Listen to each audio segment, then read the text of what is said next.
Bom, Jaime, falando agora, então, falando dessa questão do crescimento da área cultivada e da produção, isso é um fator bastante positivo, mas ainda é um crescimento no setor primário, né? A tendência é a continuidade desse setor com esse modelo de negócio, ou existe um interesse de verticalizar a produção e avançar para o setor secundário e terciário, como a manufatura, a industrialização ou ainda o setor de tecnologia? Essa pergunta aí, eu vou definir ela como uma pergunta excepcional e oportuna. E vou explicar por quê. É excepcional porque ela remete a algo que hoje inclusive quando você leu, Jorge, a minha biografia, a minha belíssima biografia, não façam o que eu fiz, né? Parar no colegial, estudem muito. Os tempos são outros. Sim. Porque é algo que eu estou fazendo hoje, que está ligado diretamente a essa tua pergunta, que é a questão da verticalização. E oportuna porque a gente vem vendo muito isso nos últimos 60, 90 dias, de uma ação do Ministério das Minas e Energias, o MME, baixando a mistura de biodiesel, o marco regulatório. Para quem não está acostumado com a linguagem, é o quanto que tem que... Hoje, todo o diesel que roda no Brasil, exemplo do que acontece com o etanol na gasolina, você tem 27,5%, se não tiver... É isso aí mesmo. 27,5% de adição de etanol na gasolina. E o marco regulatório do biodiesel, ele é de 15%, sendo que quando foi regulamentado o último aumento de mistura, a regulamentação previu aumentar 1% ao ano, terminando em 2023, chegando a 15%. Certo. Então, em 2021 era 13%, entrando em março de 2022, 14%. Só que o MME se reuniu no final de dezembro e disse que Ministério de Minas e Energia? Isso, MME, que regulamenta isso via a ANP, que é a Agência Nacional de Petróleo, e disse que para 2022 o percentual seria de 10%. Isso é muito ruim no aspecto global. E daí, de novo, a colocação que não conhece o Brasil e não sabe o quanto que isso impacta na cadeia de produção. Porque nós estamos falando aí em 140 milhões de toneladas, que era a previsão da soja, que vai ser menos de 130 ou 145, e estamos falando de chegar em 100 milhões de grãos de exportação. Nós estamos mais por fora do que asa de xícara. Esse negócio tem que ser revisto a partir de ontem. Nós temos que agregar valor na cadeia de produção. Nós temos que transformar isso e sair com um alto valor agregado. Perfeito. E aí, um exemplo prático é onde que a gente vive. Você pega enquanto... a gente tem um exemplo extraordinário aqui. Durante quanto tempo a gente viu pilhas e pilhas de milho no chão, porque o milho não tinha preço. No momento que entrou etanol de milho, que ninguém acreditava... Não sobra.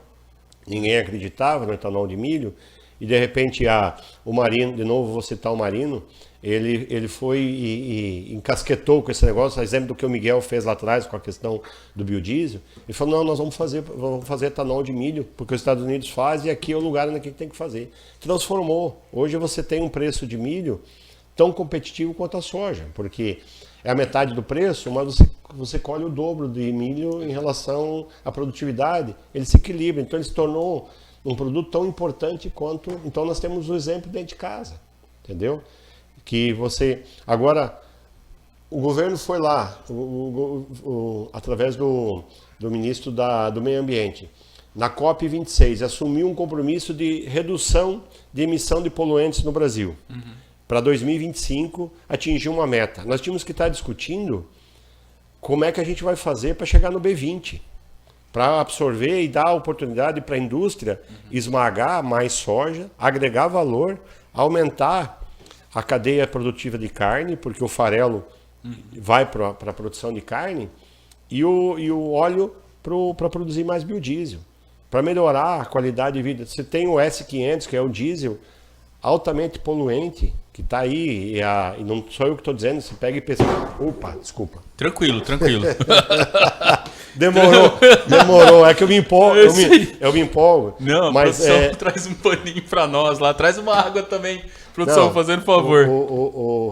Se eu não tivesse feito isso, não seria eu. Não, eu tava hipnotizado aqui, se não tivesse caído essa taça aí. O S500, se você pesquisa aí, a quantidade de enxofre que ele tem na concepção dele... Qual que é a diferença do o biodiesel? Ele tem um percentual...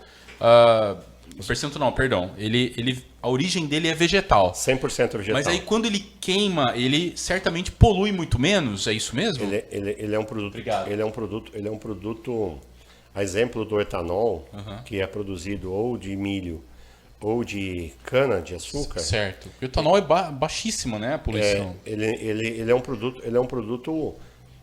um produto puro, né? Ele tem uma água. não, ele tá tudo de boa. Ele não tem nada de origem de petróleo, né? Sim, fóssil. Né? Fóssil. Então, Não tem na mesa ali, ó. o biodiesel ele é 100% produzido a partir de produtos vegetais, seja ele de óleos, né, capitaneado pelo óleo de soja, que é mais ou menos 80% do volume de biodiesel produzido no Brasil é oriundo da soja, alguma coisa de caroço de algodão e gordura animal, né? Então você tem o sebo, você tem algumas empresas que são abatedoras de Isso de também bois. vai na matéria-prima do biodiesel, vai isso aí? Ele é 100%. O que você faz quando você faz biodiesel? Você leva se você pegar 1 litro de óleo no mercado e colocar dentro do tanque do teu carro a diesel, a partir dele ele roda. Só que qual que é o sim. Caramba. Só que qual que é o problema? Ele não é um produto puro para gerar 100% de combustão, ele vai deixar residual na bomba e no bico. Quando você leva um óleo de soja, uma gordura animal para dentro da tua indústria, você faz ele, você transforma ele sofre uma metamorfose, você quebra a molécula dele, é pura química. Né? Pura química, sim. Pura química. Você faz isso com os reagentes, que basicamente é o metanol, metilato, ácido sulfúrico, soda cáustica. E aí você faz o quê? Você retira em torno de 10% os 10% da impureza, que é basicamente o glicerol, a glicerina, que ele vai para um destino basicamente de exportação e muito para a China, e adiciona esses reagentes e aí você transforma ele num produto com 100% de combustão. Então, quando você pode rodar com 100% de biodiesel. Se você vai na Europa, nós fomos em 2006 numa viagem lá eu e o Marino, você chegava num posto lá, você escolhia. Nos carros certo. De passeio, você quer abastecer o diesel ou B100, que a gente chama B100, é um produto 100% biodiesel. E ele roda e não deixa não tem nenhum tipo de problema. Então, voltando nessa questão, essa transformação e essa agregação de valor para suportar esse aumento de produção e nós podermos aproveitar isso sobre todos os aspectos, que é melhorar a nossa competitividade, você ter um aumento da per capita da população e fazer com que essa agregação de valor ela aconteça aqui, não exportar grão in natura. Você tem que exportar um percentual disso, mas não na velocidade e no tamanho que nós estamos fazendo. Então, só para printar um pouco isso, eu estou usando esse exemplo do biodiesel, que é uma coisa que faz parte do meu cotidiano, que a gente está na contramão. Por quê? Porque quem decidiu e cortou o percentual não sabe do impacto disso na cadeia de produção.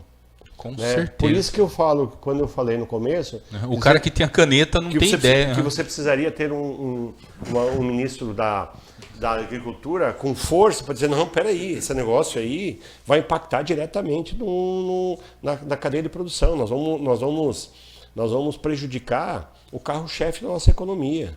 E quanto tempo nós vamos demorar para recuperar isso? Uma demanda que só aumenta.